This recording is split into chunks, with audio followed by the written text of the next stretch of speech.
కూటమి ప్రభుత్వం అధికారంలోకి వచ్చినాక సుమారుగా రెండు సంవత్సరాల 4 నెలలు అయింది. 4 నెలలు 3 నెలలు కంప్లీట్ అయింది. ఈ 2 సంవత్సరాల 3 నెలల కాలంలో ఏ విధంగా రాష్ట్రంలో పాలన సాగిస్తున్నారు కూటమి ప్రభుత్వం అనే దానికి ఈ మధ్యకాలంలోనే కొన్ని సంఘటనలు జరిగాయి. ముఖ్యంగా 2-3 రోజుల కిందట ప్రకాశం జిల్లాలో పోలీసు కారులోనే గంజాయి, పోలీసు వాహనంలో వాళ్ళు ప్రయాణిస్తున్న వాహనంలో గంజాయితో సహా పట్టుబట్టింది. ఈరోజు రాష్ట్రంలో గంజాయి అనేది ఎంత విచ్చలవిడిగా దొరుకుతుందంటే కూటమి ప్రభుత్వం దగ్గరికి వచ్చినాక మరి యువత చెడిపోవటానికి గంజాయి కారణం. ప్రతి టౌన్లో గంజాయి విచ్చలవిడిగా అమ్మే కార్యక్రమం ఈరోజు రాష్ట్రంలో జరుగుతుంది. మేము అధికారంలో ఉన్నప్పుడు, జగన్మోహన్ రెడ్డి గారు ముఖ్యమంత్రి ఉన్నప్పుడు ఏ విధంగా గంజాయి పట్టుబడిన సందర్భాలు ఉన్నాయి, ఏ విధంగా ఇప్పుడు ఈ కూటమి ప్రభుత్వం వచ్చినాక ఏ విధంగా గంజాయి విచ్చలవిడిగా అమ్మే కార్యక్రమం జరుగుతుంది, ఏ విధంగా దానివల్ల నేర ప్రవృత్తి ఏ విధంగా మెరుగ్గా నేరాలు జరిగే కార్యక్రమం, ఆ గంజాయి దీంట్లో ఏ విధంగా నేరాలు జరుగుతున్న దానిపై ఒకసారి ప్రజలందరూ కూడా వీక్షించుకోవాలని చెప్పే సందర్భంగా. ఎందుకంటే పోలీసు వాహనాల్లోనే గంజాయి ట్రాన్స్పోర్టేషన్ జరుగుతుంటే ఇంకా ప్రభుత్వమే దాన్ని చేస్తున్నట్టు కదా. దానిపై ఏ విధమైన చర్యలు తీసుకుంటారు ప్రభుత్వం చూడాలి. సంఘటన జరిగి 3 రోజులు 4 రోజులు అయింది. అదేవిధంగా ఇంకో ప్రధాన అంశం ఈరోజు చెప్పాలనుకున్నది సర్ ప్రక్రియ, స్పెషల్ ఇంటెన్సివ్ రివిజన్ కార్యక్రమంలో ఇప్పటి వరకు మన రాష్ట్రంలో సుమారుగా 45 లక్షల ఓట్లు, 45 లక్షల చిల్లర ఓట్లు తొలగించడం జరిగింది. ఇంకో 40 లక్షలు 36 లక్షలు ఎన్నో నోటీసులు ఏదో వెరిఫికేషన్ కోసం ఇచ్చారు. దీని ప్రాసెస్ అంతా చట్ట ప్రకారం వాళ్ళ గైడ్లైన్స్ ప్రకారం జరుగుతున్నాయా లేనా అనే దానిపై కొన్ని సంఘటనలు ఉదహరిస్తూ కూడా మా పార్టీ తరఫున ఎలక్షన్ కమిషన్కి లెటర్ పెట్టడం జరిగింది. ఏ విధంగా కొన్ని చోట్ల ఓటర్లు ఉన్నా కూడా నోటిఫై చేయటం సరిగా జరగట్లేదు, అదేవిధంగా అధికారులు ఇళ్ళకి రాకుండా కొన్ని చోట్ల ఆఫీసులకు వెళ్ళి చేయించుకోవాలని, మరి అర్బన్ టౌన్లో అయితే ఆఫీసులకు వెళ్ళి చేయించుకోవాలన్నారు. వాళ్ళ మ్యాండేట్ ప్రకారం ప్రతి ఇంటికే వాళ్ళు వచ్చి బిఎల్ఓలు రావాలి, బిఎల్ సమక్షంలో కార్యక్రమం జరగాలి. అది కూడా కొన్ని చోట్ల జరగట్లేదనే ప్రక్రియ నడుస్తుంది. దీనిపై కూడా మేము ప్రత్యేకంగా ఎలక్షన్ కమిషన్ ఢిల్లీలో కూడా రిప్రజెంట్ చేసి ఆ ప్రక్రియ మొత్తం, ఎందుకంటే ఈ మధ్యకాలంలో మనం చూసాం వెస్ట్ బెంగాల్ ఎలక్షన్స్ కానివ్వండి, తమిళనాడులో జరిగిన ఎలక్షన్స్ కానివ్వండి, ఏ విధంగా సర్ ప్రక్రియ ద్వారా ఎన్ని ఓట్లు తొలగించబడి వాటి వల్ల వాళ్ళకి ఏ విధంగా ఓటమి సంభవించిందనే అంశాలు ఉన్నాయి కాబట్టి, వాటి మీద కూడా అనుమానాలు ఉన్నాయి కాబట్టి దానిపై సమగ్రంగా మళ్ళా విచారణ జరిపించే విధంగా ప్రతి ఒక్క పౌరుడికి న్యాయం జరిగే విధంగా ఓటు హక్కు ఒకే చాటు ఉండే విధంగా చర్యలు తీసుకోవాలని చెప్పి మళ్ళీ ఎలక్షన్ కమిషన్ కూడా రిప్రజెంట్ చేసే కార్యక్రమం మేము చేస్తాం. 2 టర్నులు కంప్లీట్ చేసింది జగన్మోహన్ రెడ్డి గారు ముఖ్యమంత్రిగా ఉన్నప్పుడే 2 టర్నులు కంప్లీట్ చేయడం జరిగింది. రాష్ట్రంలో ప్రజలందరికీ తెలుసు, మరీ ముఖ్యంగా మన ప్రకాశం జిల్లా ప్రజలందరూ కూడా చూశారు. స్వర్గీయ రాజశేఖర రెడ్డి గారు ఆ టర్నల్ ప్రారంభిస్తే, ఆ టర్నల్ పునాదిరా వేసి మొదలుపెట్టిస్తే జగన్మోహన్ రెడ్డి గారు ముఖ్యమంత్రిగా ఉన్నప్పుడే ఆ ప్రాజెక్ట్కి కీలకమైన ఆ 2 టర్నల్స్ కంప్లీట్ అయిపోయిన పరిస్థితి మీరు కూడా చూశారు. కానీ అప్పుడు ఉన్న పరిస్థితుల దృష్ట్యా అప్పుడు నీళ్లు వదిలే పరిస్థితి లేదు కాబట్టి, అప్పుడు ఏప్రిల్ మార్చి మాసాల్లో జరిగింది కాబట్టి మనం నీళ్ళు ఇవ్వలేకపోయాం. నీళ్ళు ఇవ్వడానికి అప్పుడు కొన్ని టెక్నికల్ ఇబ్బందులు కూడా ఉన్నాయి. అవన్నీ కూడా సరి చూసుకొని ఇప్పుడు వీళ్ళు ప్రభుత్వం వచ్చినాక వీళ్ళు కంప్లీట్ చేసి ఇస్తే మంచిదే, జిల్లాకి మనకు కావాల్సిందే ఉంది. కానీ చేసింది మా మెజార్టీ ఒకటే అడుగుతున్నాను నేను. 2014 నుంచి 19 వరకు వాళ్ళు వెలుగొండ ప్రాజెక్టులో టర్నల్ కంప్లీట్ చేయడానికి ఎన్ని కిలోమీటర్లు తవ్వారు. 2019 నుంచి 24 దాకా జగన్మోహన్ రెడ్డి గారు ముఖ్యమంత్రిగా ఉన్నప్పుడు ఆ ప్రాజెక్టుపై చిత్తశుద్ధిగా పనిచేసింది ఎవరనేది మీరే వెరిఫై చేయండి, అదే తెలుస్తుంది. టోటల్ 2 టర్నల్స్ కంప్లీట్ చేసింది జగన్మోహన్ రెడ్డి గారు ముఖ్యమంత్రిగా ఉన్నప్పుడు.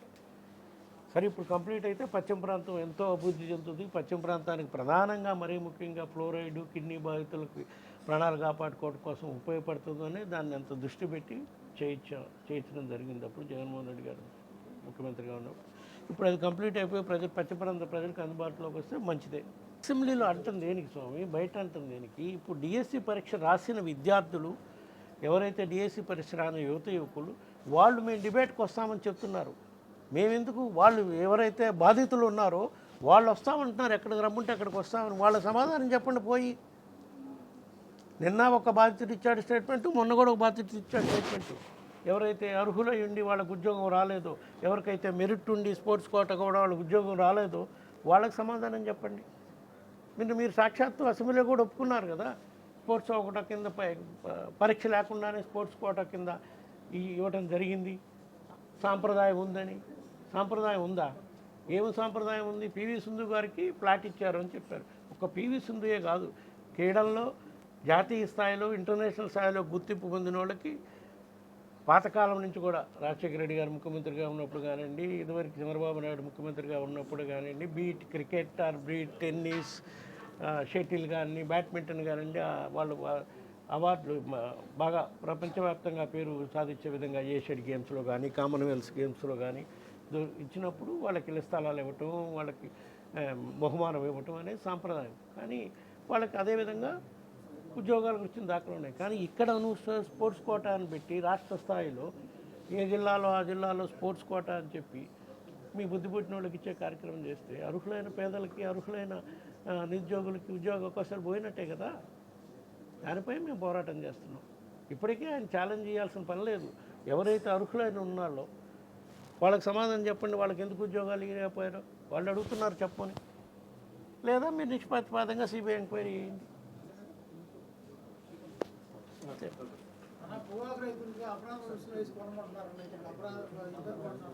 మరీ ముఖ్యంగా ఈ ప్రభుత్వం వచ్చినాక ఇంకో ప్రధాన అంశం చెప్పడం మర్చిపోయా.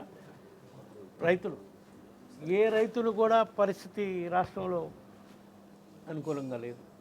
ఈ వర్షాభావ పరిస్థితులు కానీ, పండిన పంట అమ్మే గిట్టుబాటు ధర లేక నష్టపోయే పరిస్థితులు ఉన్నాయి. ఇప్పటి వరకు ఈ 2 సంవత్సరాల్లో మిర్చి రైతులు, అంటే మిరపకాయ రైతులు, మామిడి రైతులు, మొక్కజొన్న రైతులు, ఇప్పుడు లేటెస్ట్గా పొగాకు రైతులు, అరటి రైతులు, ఏ రైతుకి, టమోటా రైతులు, ఏ రైతుకి గిట్టుబాటు రావట్లేదు. అదే మా ప్రభుత్వం ఉన్నప్పుడు ఏ రైతుకి గిట్టుబాటు దగ్గర రాకపోయినా పొగాకు కానివ్వండి, ఇంకోటి కానివ్వండి, మిర్చి కానివ్వండి, ఏదైనా సరే ప్రభుత్వం ఇంటర్ఫీర్ అయ్యి మార్కెట్ ధర లేకపోతే వాళ్ళ దగ్గర నుంచి గిట్టుబాటు ధర ఇచ్చి కొని రైతులను ఆదుకున్న పరిస్థితులు ఉన్నాయి. ఇప్పుడున్నాయి ఈరోజు పరిస్థితులు.